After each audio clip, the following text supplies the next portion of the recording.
Félix García Morillón, ¿qué hay? Buenos días. Hola, buenos días, Manolo. Estamos bien, Pues vamos a, afortunadamente. bien, vamos a contarle a la gente las cosas que nos propones que hablemos y vamos a empezar con lo que tú nos dices que sería interesante comentar. Dices que sin duda estamos ante una crisis con diversos parámetros, pero también dices que no es la primera en la historia de la humanidad y no está claro que sea la más grave. Y te preguntas que cómo se resolvieron las anteriores. Pues cuéntanos. Bien, sí, más o menos. Es decir, todas las personas solemos creernos que nuestra época es la fundamental, ¿eh? Y que lo que nos está pasando a nosotros es único, irrepetible y a nadie le ha pasado. No suele ser cierto. Es decir, la historia de la humanidad se parece. Entonces, leyendo un artículo interesante, un artículo un poco largo, tiene páginas de estas de documento normal, ¿no? Son unas 16, 17, es un artículo largo. Me resultó sugerente porque hablaba de la policrisis, que es un rasgo de la crisis actual, es decir, son muchas las cosas que están ocurriendo al mismo tiempo, ¿no? Entonces, este hombre es un grupo, lo firmaba en principio una única persona, pero es un grupo, Daniel Hoyer, o como se pronuncie, mantiene la tesis como historiador de que estas crisis ya se han dado en la historia de la humanidad, desde que la historia de la humanidad pasó a tener sociedades complejas, que sabes que eso ocurre aproximadamente en todas partes, entre el año 10.000 antes de Cristo y el año 3000, dependiendo de las zonas, con intensidades, cuando empiezan los grandes imperios y cuando se tienen que organizar, se abandonan los pequeños grupos de cazadores, recolectores, nómadas, y quedan todavía algunos en zonas del planeta, pero la mayor parte de ellos van creando sociedades complejas. Entonces, esa complejidad es algo que en sí mismo provoca problemas intrínsecos por la propia complejidad. Es decir, por la exigencia que tienes de resolver problemas que afectan a muchas personas. Y a muchas personas que no siempre piensan igual, ni ven las cosas de la misma manera, y además, conforme las sociedades complejas avanzan, pues unas características, como tú sabes que es básica en estas sociedades, y sigue siendo, es la división del trabajo, y por otra parte, la desigualdad. Es decir, en estas sociedades las condiciones de vida de las personas no son todas iguales. Mucho más cuando durante una gran parte de la historia de la humanidad la esclavitud ha sido el destino de una parte no despreciable de la humanidad. O sea, puesto de que no hay esclavos, todavía sigue habiendo esclavitud, pero la esclavitud realmente desaparece del mundo, pues, finales del siglo XIX, XX, y todavía queda, ¿no? Y sustancialmente desaparece, ¿verdad? Entonces, en estas situaciones, lo que ha sucedido, ellos basándose en estadísticas, en cálculo computacional, en sistemas complejos, han cogido un enfoque científico. Y lo que se han planteado es decir, bueno, ¿qué podemos aprender de los anteriores? La historia, una de las razones de estudiar historia muchas veces siempre ha sido que te ayuda a ver cómo resolvieron los problemas en su momento y cómo se pueden resolver ahora. Otra cosa que te enseña la historia es que son cíclicos y los problemas vuelven a aparecer. Entonces, ¿qué conclusión llegan al analizar de alguna manera en lo que ellos llaman la cliodinámica? Dinámica es los cambios, los movimientos que se producen. Clio es la antigua musa de la historia. Y ¿qué es lo que pueden tener en común, ¿no? Porque además en estos momentos lo que han hecho también es buscar crear una base de datos muy complicada, datos históricos, hecha por hablar de un centenar de personas, datos que son de todo tipo, incluidos, claro, datos climáticos, datos de catástrofes no previstas, erupciones volcánicas o sequías brutales, ¿no? Este tipo de cosas, ¿no? Y en general lo que se encuentran con todos estos datos es que las crisis normalmente surgen en periodos de intranquilidad social y terminan en etapas de enorme devastación. Tienes ahí cosas como las hambrunas, las pestes o las enfermedades, las plagas, ¿no? Las guerras civiles, incluso algunas situaciones de colapso completo, es decir, de civilizaciones que de pronto han caído completamente o han sido destruidas. El caso, quizá un caso conocido, es como Cartago fue destruida por los romanos. Es decir, una ciudad, calculan que 500.000 habitantes, no sé cuántos tendría, no salió ninguno vivo. Que eso, a golpe de espada, hay que matar, ¿eh? Y además sembraron todo Cartago y el campo alrededor de sal. O sea, digo de colapso completo. Que yo recuerdo es el colapso de Cartago. Nada de natural, por cierto, sino más bien artificial, ¿no? En estos momentos estamos en una complejidad, pues por ejemplo, es decir, acabamos de salir de una plaga que fue muy complicada. La plaga de la COVID fue muy complicada y algunos tenemos experiencia que al principio estábamos más bien, no digo que muy asustados, pero un poco preocupados, ¿no? La volatilidad de los alimentos y de los mercados de la energía. Hay guerras, hay muchas guerras en estos momentos. Así guerras duras en estos momentos hay 10 o 12. Pero guerras finas, la inestabilidad política. Bueno, yo creo que es otro de los rasgos que estamos teniendo, ¿no? En los momentos actuales. Los extremismos ideológicos. Bueno, en nuestro propio país no es el único ejemplo, ¿no? La política está con niveles de confrontación y descalificación muy curiosos, ¿no?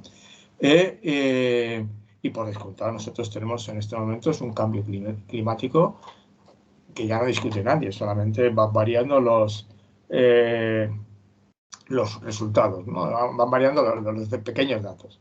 El invierno, lo que está pasando ahora mismo en España, pongamos por caso, pero en otras partes, ¿no? Entonces, ¿qué es lo que ocurre? Dice uno, lo más común, en todas estas crisis es cómo crece la desigualdad y además se retroalimenta. Las diferencias entre los que tienen y los que no tienen se hacen más grandes. Siempre. En general, siempre. Siempre. Yo te hablaba de la desigualdad, ¿no?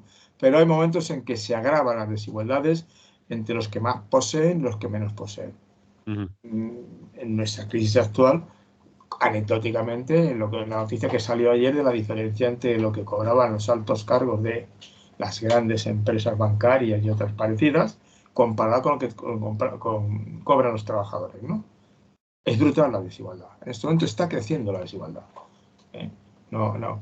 Entonces, eso provoca, claro, alimenta la frustración, el desencanto, las confrontaciones, y son lo que se llaman las épocas de discordia, en que la intranquilidad, la violencia social crece y tiene efectos devastadores. Un ejemplo, en tiempo fue reciente, son la guerra civil rusa de Estados Unidos, que fue muy, muy mortífera, fue brutal, la carnicería que allí se montó. La revolución rusa también fue brutal, la carnicería que se montó. Y bueno, son dos ejemplos de lo que, entre comillas, podemos llamar Occidente, pero una de las más brutales de la historia es la guerra de China. La guerra de Taipei, la revolución de Taiping, en que dentro del Imperio chino se montó un enorme follón entre luchas por el poder, y se calcula, y te estoy hablando, esto es del siglo XVI, me parece recordar, en esos momentos en concreto, lo que hubo es, la revuelta de Pesci fue en el siglo 1800, no, fue anterior, 1850-1864. Coincide, por cierto, con las fechas más o menos de Estados Unidos, y es un poco antes. Pero se habla de 50 millones de muertos en esa guerra civil china. 50 millones de muertos. Sí, solo superado por la Segunda Guerra Mundial, que son 50-70 millones. Y de alguna manera la Segunda Guerra Mundial, como tú sabes, quizá es la salida brutal de una gran crisis previa. Una gran crisis previa, que es la crisis del 29, que provoca enorme intranquilidad, ruinas, pobreza, miseria, y al final se salda el asunto pues con una guerra brutal, ¿no? Con 70 millones de muertos. Entonces, como digo, eso sería uno de los ejemplos claros, ¿no? Y lo que es curioso, y eso ocurrió, por ejemplo, en las luchas civiles en el Imperio Romano. 100 años de luchas civiles en el Imperio Romano en torno al nacimiento de Cristo y posterior, un poco antes, ¿no? Pero con posiciones extremas, con cada vez confrontaciones más vitriólicas, más desagradables, y que al final terminó en matanzas callejeras. El Tiberio Graco y otras más, y una espiral que se terminó al final con un colapso definitivo de la Roma republicana y la aparición del imperio, ¿no? O sea, estoy hablando de 140 o 150 años de intranquilidad, ¿no? Entonces, Julio César, de una manera, es uno de los que cierra la crisis, y luego ya los que le heredan como Augusto y tal, ¿no? Entonces, lo que es llamativo es que en todas estas crisis no solamente crece la desigualdad entre los de abajo y los de arriba, sino que la desigualdad crece también entre los de arriba. Y hay una lucha feroz entre los de arriba para conservar las posiciones de poder. Si recuerdas esta que te decía de Roma, al final eran senadores contra senadores, y al final Pompeyo contra Augusto, Julio, todos contra todos, ¿no? Y eso lo que pasó, por ejemplo, en la Guerra Civil de Estados Unidos, que fue muy sangrienta, fueron el odio, el enfrentamiento y la desigualdad entre los industriales del norte y los grandes terratenientes y esclavistas del sur, ¿no? Entonces, el miedo de los del sur era que perdían la esclavitud y con eso perdían su fuente de negocio. Es decir, que las desigualdades no solamente no son entre los de arriba y abajo, sino entre los de arriba. O la de Taiping que te decía, es una rebelión que al parecer fue una rebelión en que la dinamizaron las jóvenes generaciones muy bien educadas. China tenía un buen sistema de educación, que veían por las ambiciones de los de arriba que los poderosos y los ricos no los dejaban ascender. Y entonces las familias ricas también luchaban desesperadamente para garantizar que su descendencia disfrutaba de mayores ventajas, ¿no? Y en estos momentos, por ejemplo, la crisis actual, en el caso de Estados Unidos, hay lo mismo en escándalos que se han producido en 2019, no te estoy hablando por cómo se accede a los colleges y a las universidades en Estados Unidos. Que en cuanto ves alguna película que pueda tocar el tema de cerca, es que la familia piensa ya en los gastos de la universidad casi desde que nace el niño o la niña, ¿no? Porque son altísimos. Y entonces el acceso a esas universidades son difíciles, y hay sobornos y hay compras entre las clases altas para garantizar que entran los que tienen que entrar, ¿no? O como pasó en Inglaterra con Boris Johnson, que fue una especie de formar un gobierno y altos cargos con los amigos. el círculo íntimo de los beneficiados. Y entonces la lucha por el poder social es lo que incrementa la discordia. Es el caso de Trump. Digo ejemplos cercanos, ¿no? ¿Cómo son estas luchas? Pues yo decía que las broncas dificultan y las desigualdades y la competición despiadada entre los ricos por acceder a posiciones de poder es enorme. E incluso hay también una explicación demográfica.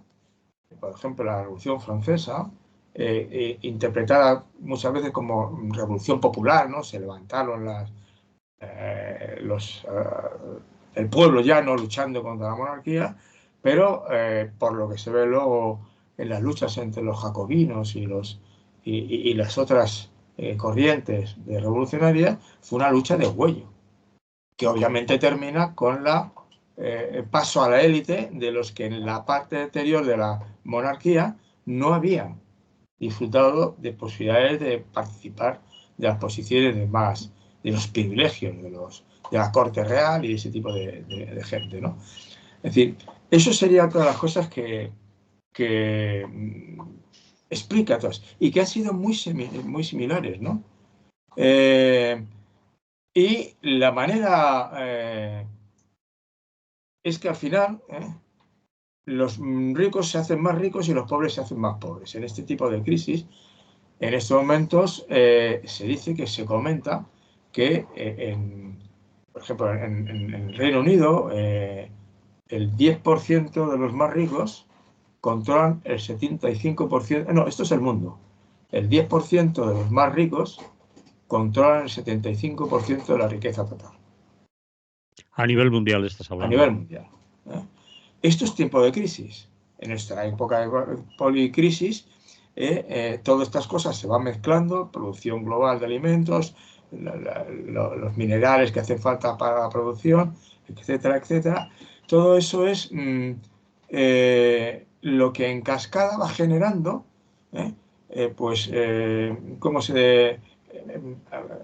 epidemias o salud, la estagflación, combinación de inflación y bajo crecimiento, la volatilidad en los alimentos y la energía, los conflictos geopolíticos, te decía que tantos hay 8 o 9 en funciones y muy duros, la inestabilidad política, la inseguridad económica, el extremismo ideológico, la polarización, la falta de legitimidad de las instituciones. Esos son las policrisis, lo que está ocurriendo también ahora. Y se ha ocurrido en el pasado. De mismo modo que en el pasado hubo la pequeña edad de hielo que duró desde el siglo XIV hasta el XIX y que provocó devastaciones en Europa y guerras brutales.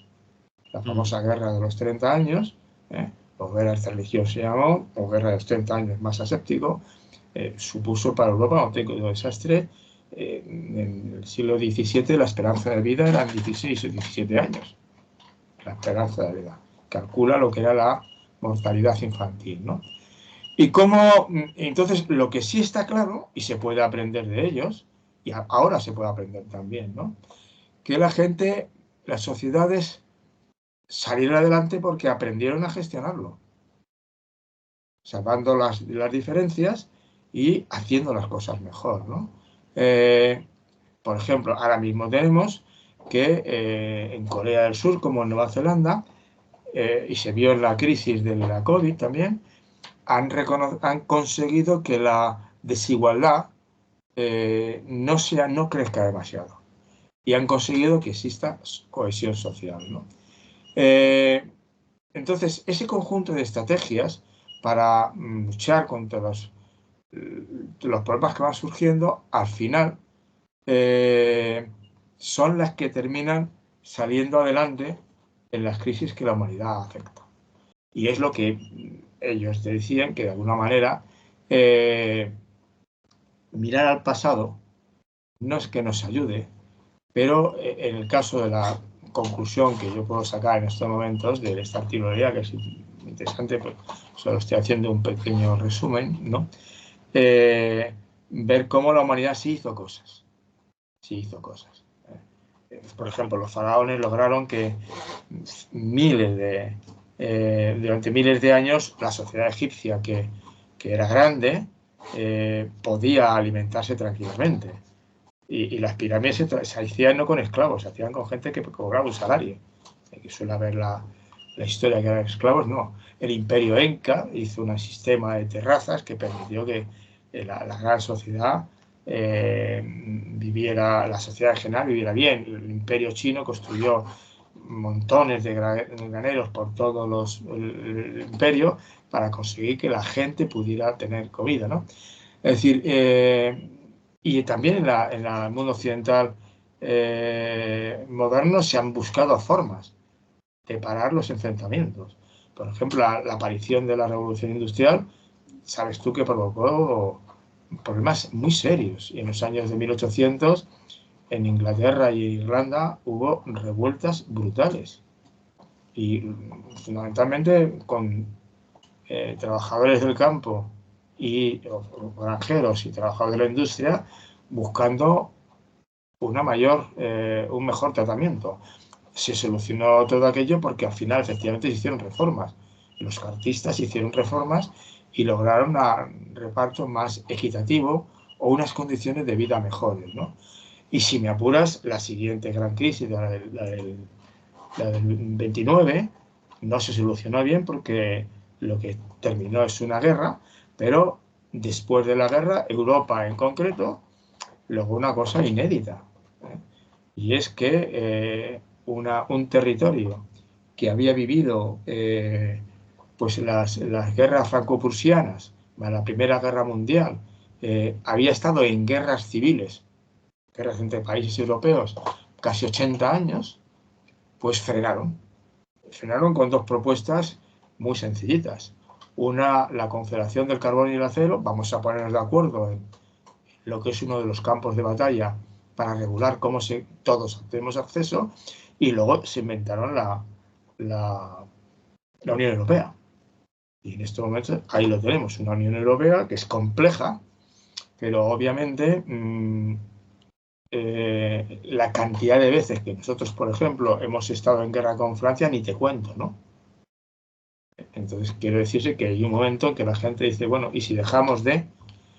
Y, sin embargo, en estos momentos sí que la policrisis de alguna manera ha vuelto a surgir a partir de los años 60 o 70, con la aparición, yo creo, del neoliberalismo radical y el incremento de unas dificultades notables. Entonces, la idea es esa. Yo me quedo, bueno, con la esperanza de que estas, bueno, que eso es lo que va a terminar sucediendo, que encontraremos maneras, que no es nada fácil, de ir haciendo cosas que resuelvan las crisis. No es la primera vez que ocurre, no es una cuestión del capitalismo, que bueno, el capitalismo es lo que hay ahora, pero esto ha ocurrido en sociedades esclavistas, en sociedades absolutistas con nobleza y tal, y vuelve a ocurrir ahora, ¿no? Es una crisis de las sociedades complejas, en las que sobre todo el problema de que todo el mundo se alimente y la desigualdad no genere un malestar y una intranquilidad social destructiva, es lo que hay que conseguir. Y esa es la tarea nuestra en estos momentos. Muy bien, pues vamos a poner aquí un poco de música y después te propongo un tema que es de rabiosa actualidad y más estos días. El caso Ábalos. Vamos a darle algunas vueltas. Sobre todo van a ser opiniones, porque información todos o casi todos tenemos la misma, lo estamos viendo, y la cosa se está recrudeciendo, y más después de la aparición ayer en una declaración, más que rueda de prensa, con los periodistas, del señor Ábalos y su paso al grupo mixto. Eso va a ser después de oír un poco de música. ¿Te parece? Me parece bien.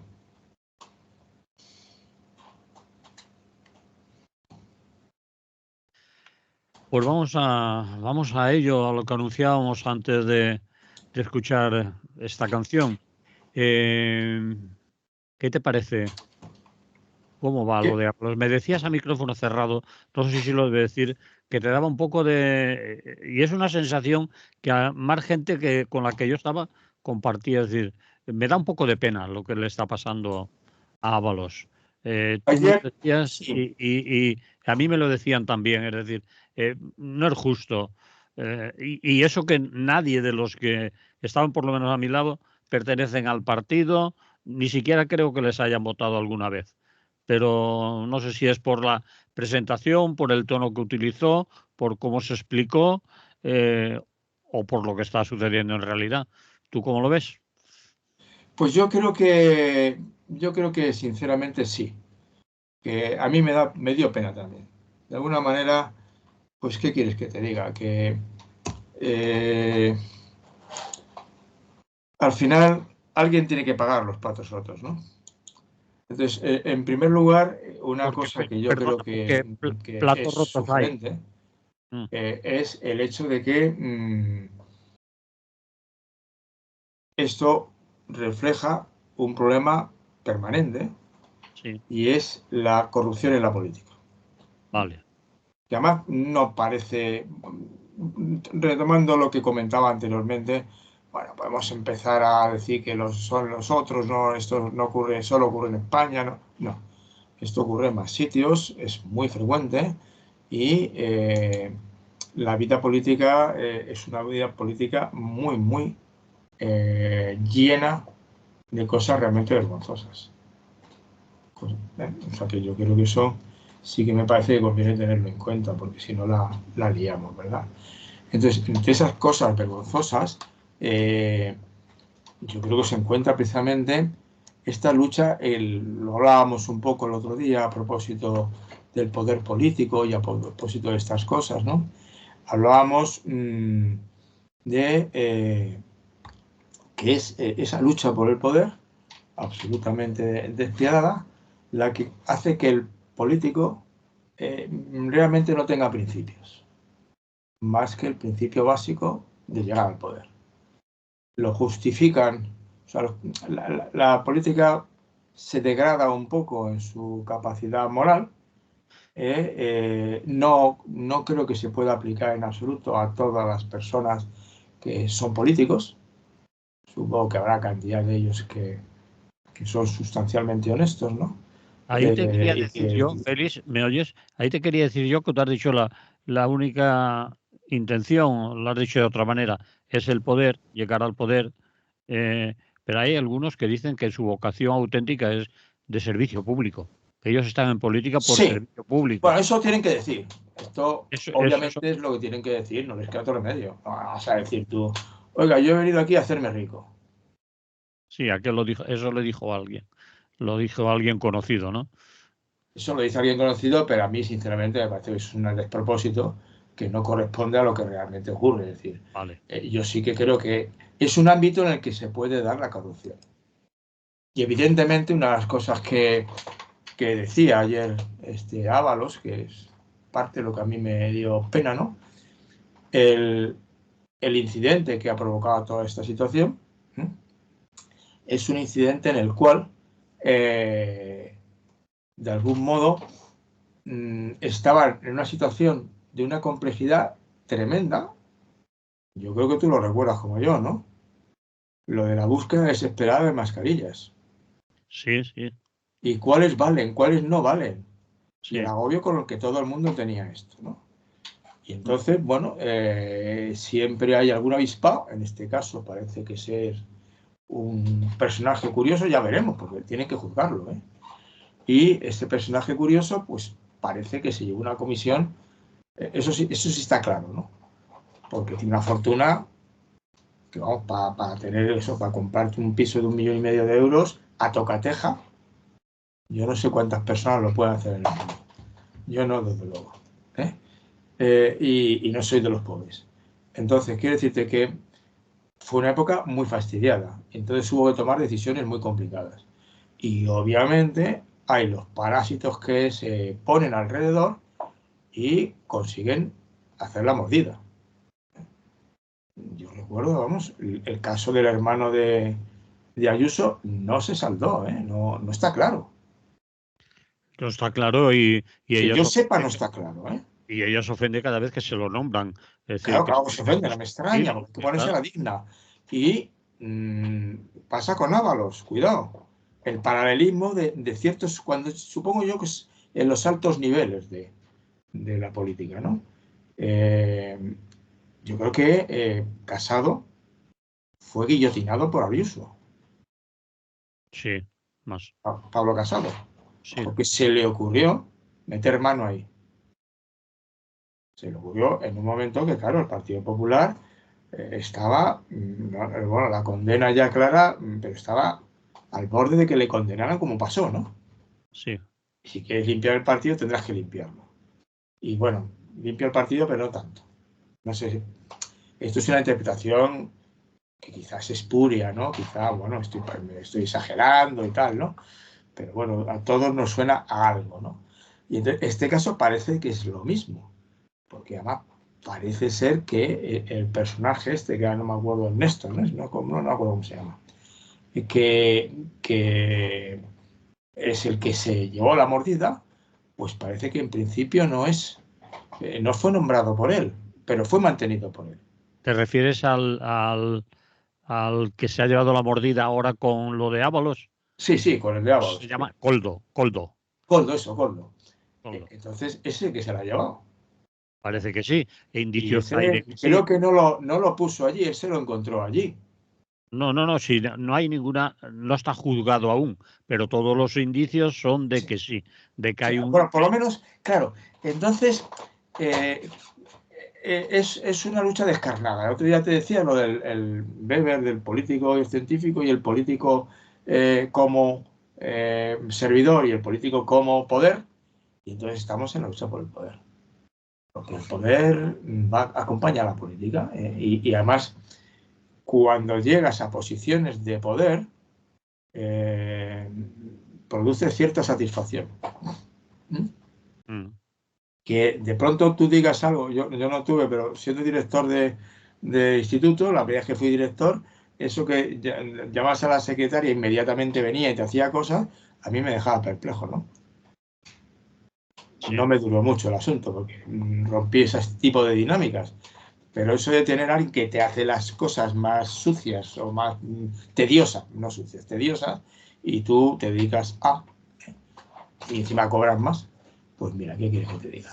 Es atractivo. Entonces, y luego hay otra cosa ahí que, claro, que es la mezcla entre la condena política, judicial, y la condena moral, porque aquí además, y lo político, lo moral. Moralizar la política es complicada, yo creo que es muy importante hacerlo. ellos hablan de ética. Pues no sé si es Claro, lo la mismo ética. ética que moral, pero más o menos. Claro, la ética es una cuestión que no es lo jurídico. Mm, Lo jurídico tiene que ser ético también, ¿eh? Es decir, nosotros cuando condenan a alguien o no lo condenan, no lo valoramos si la decisión es legal o no es legal. Lo que nos indigna es si la solución es justa o no es justa. Porque el sentido de justicia es un sentido más bien de tipo moral. mm. Se lo han merecido moralmente su comportamiento o no se lo ha merecido. Y muchas veces las sentencias percibimos que son legales, pero no son justas. Y tenemos la sensación de que quien gana el juicio es el que tiene el abogado más caro, cuya habilidad para enredar y salir adelante es notable, ¿no? Entonces, claro, la reacción de Ábalos, ¿cuál ha sido en este caso concreto? Es lo que te decía ayer, que me da un poco de pena. Yo no lo sé, o sea, es que no tengo datos y como tú dices, no sé quién los tiene. Y no sé cuándo van a llegar los datos definitivos de este asunto. Porque en principio hay datos diversos, hay unos cuantos datos que ya se saben, pero no todos, como es lógico, el sumario es secreto en estos momentos, porque se está haciendo. Y mientras se hace, no se puede soltar prenda, ¿no? Y claro, luego aquí no te puedes fiar del que dice, que me han dicho, que me dijeron, ¿no? Todo indica, evidentemente, lo que puede parecer más claro en estos momentos, para mí, no sé, para ti, es que obviamente hay lo que yo llamo una cierta ignorancia culpable. Cuando tú ocupas un cargo de tal responsabilidad, tienes obligación de enterarte bien de quién está a tu lado y a quién le concedes cierta capacidad de acción. Confianza, sí. Son cargos de confianza. Eso es. Pues conviene vigilar, porque te pueden hacer una jugada tremenda. Y entonces, eso es un fallo. Que ese fallo merezca lo que le están haciendo. Porque a usted le han puesto, vamos, pues no. Pero ahora bien, claro, le ha pillado la pelea. Ha pillado una coyuntura muy difícil para el partido. Elecciones gallegas recién perdidas. Claro. Elecciones europeas a la puerta a la vuelta de la esquina. Elecciones vascas también a la vuelta de la esquina. Y hay que tener claro el contexto en el que llegó Sánchez a la presidencia del gobierno. Que una moción de censura, claro. Fue por una moción de censura por un caso de corrupción del Partido Popular. Claro, pero el caso de corrupción del Popular, ¿te acuerdas? Fue cuando salió la sentencia. Cuando salió la sentencia, bueno, sí, y claro, pero... fue brutal aquello. Sí. Porque claro, dije, que esto ya no está, ya es que todavía no me han condenado. No, que estaba condenada a la plana mayor. Sí. Bueno, aún no sabemos quién es M. Rajoy. Aún no sabemos quién es M. Rajoy, ¿eh? M. Rajoy, sí, claro. No se sabe, no. Bueno, M. Rajoy nunca se ha dicho quién era. Ya, claro que no se ha dicho nunca. Claro, oficialmente, que nos ha escrito en negro sobre blanco, pero desapareció de la política. Sí, vale. Desapareció, como era agente, ¿cómo es? Agente inmobiliario, no, agente no, notario. Pues se volvió o registrador, no sé qué era, registrador. Es notario. O sea, se fue a su sitio y los notarios prácticamente tienen un buen sueldo de entrada. Luego, si son buenos, tienen más, y si son vulgares, no tienen tanto, ¿no?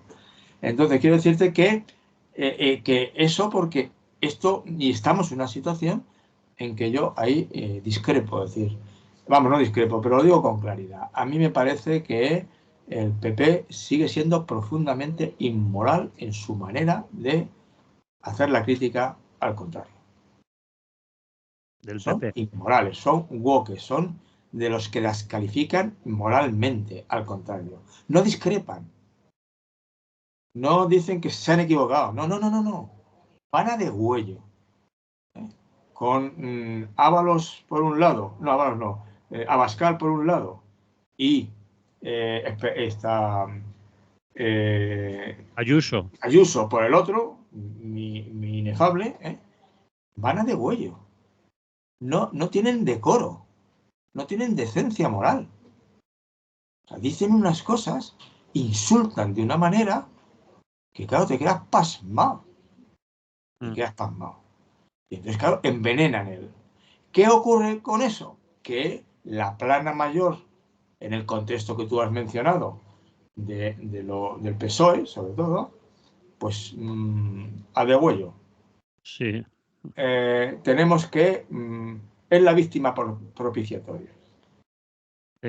Si esto no hubiera sucedido en ese contexto que hemos nombrado, pérdida en Galicia, europeas, Euskadi, etcétera, si eso no hubiera sucedido en estos momentos, quizás no le hubiera sucedido tampoco lo mismo a Ábalos. No, estamos en un momento envenenado de la política, y entonces que allá es tremendo la situación, ¿no? Y bueno, en estos momentos, y la reacción del PSOE yo creo que ha sido desmedida. Porque claro, hay dos aspectos importantes. Uno es que, como dice Ábalos, oiga, a mí nadie me menciona en ningún sitio. Sí, todo este escándalo, yo no estoy en ningún sitio. Entonces, mi gran delito, o mi gran fallo, es que me la coló una persona de mi confianza, al que, por cierto, parece ser que no nombro él. Pero estos son de los datos que escuchas esto hoy y mañana lo contrario, ¿no? Entonces, no le falta razón. No puede usted denigrarme de esta manera por una cosa que todavía el juez ni me ha mencionado, ni me ha llamado a declarar. Nada. No estoy imputado, no estoy en los papeles, no estoy juzgado. Claro, ¿qué es lo que pasa? Que ahora la gente, el PP, con toda la mala uva del mundo, pues te digo, yo creo que hay un enfoque inmoral, ¿eh? Que la Cuca Gamarra, la Esperanza, está la Ayuso, ¿eh? Pero vamos, el mismo Feijóo, lo que pasa es que ese tiene menos luces. Es un constante desacreditación del contrario, que es muy tremendo. Claro, lo que ha sacado es que lo cesó como ministro Pedro Sánchez, ¿no? Y claro, lo cesó porque ya sabía que ocurría esto. O sea, lo había descubierto. Simplemente lo cesó. Hombre, si hubiera descubierto eso realmente Pedro Sánchez, él estaba ahora de alto cargo para aglutinar al PSOE, ¿no? No era un cualquiera en el PSOE en estos momentos. ¿Quién, Ábalos, te refieres? Sí, tenía un cargo de coordinación de los diferentes territorios del PSOE. Bueno, Ábalos fue uno de los valedores más importantes que tuvo Pedro Sánchez en su regreso a la política, cuando aquello de recorrer España en el Peugeot, en su coche particular. Ábalos fue una de las personas que estuvo a su lado y le acompañó siempre. Lo subió para arriba y estuvo, bueno, después tuvo un cargo de confianza importante, que es el Ministerio de Transportes, que tiene mucho poder. Pero en fin. Entonces, que al final esto es lo que hay. Y bueno, al final lo que no sé exactamente es si conseguiremos sanear la política de corrupción en este país. No tengo en este momento los índices de corrupción en España, pero me parece que son un poco peores que otros países. Ya veremos, ya veremos. Bien, pues como tú has dicho, vamos a terminar. Ya veremos, iremos viendo, porque esto va a una velocidad de vértigo y lo seguiremos aquí, contigo y con el resto de compañeras y compañeros de la radio. Félix. Muy bien. La semana que viene más, ¿te parece? Pues sí, me parece bien. La semana que viene continuamos hablando. Y la primera parte me parece que es justo, me parecía más optimista dentro de la crisis. Y esta Sí. me parece muy triste, esta segunda parte. Bueno. Muy triste por la degradación ética de la lucha política en nuestro país. Este espacio se llama Es lo que hay Es y lo que hay. es lo que hay. Esto tenemos. Que vaya Muy bien. bien. Pues que tengáis un buen día todas y todos.